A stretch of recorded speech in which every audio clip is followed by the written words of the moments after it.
Avec une population estimée à 26 millions d'habitants, la Côte d'Ivoire est tributaire des importations massives des denrées animales, malgré l'important potentiel dont elle dispose en termes de ressources naturelles et de compétences humaines, ce qui engendre des sorties de devises évaluées à plus de 400 milliards de francs CFA. Le rêve pour le secteur de l'élevage, des pêches et de l'aquaculture est d'atteindre la souveraineté alimentaire en produits animaux et halieutiques. Invité à la traditionnelle rencontre de l'Union nationale des journalistes de Côte d'Ivoire, dénommée Déjeuner presse de l'UNJCI, Sidiki Tiemoko Touré, ministre ivoirien des ressources animales, souligne quelques stratégies du gouvernement à l'effet de rentabiliser le secteur.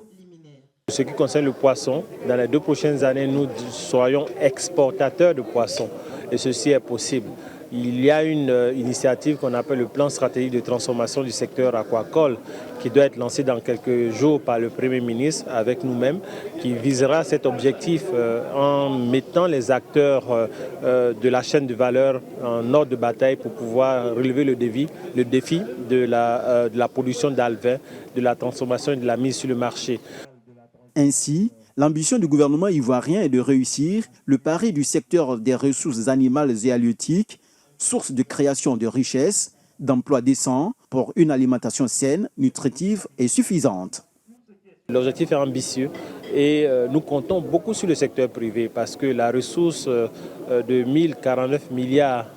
venant de notre politique sera financée à près de 60% par le secteur privé. Cette production représentera plus de 65% des besoins de consommation des populations en produits animaux et halieutiques en 2026 contre 26,7% en 2019.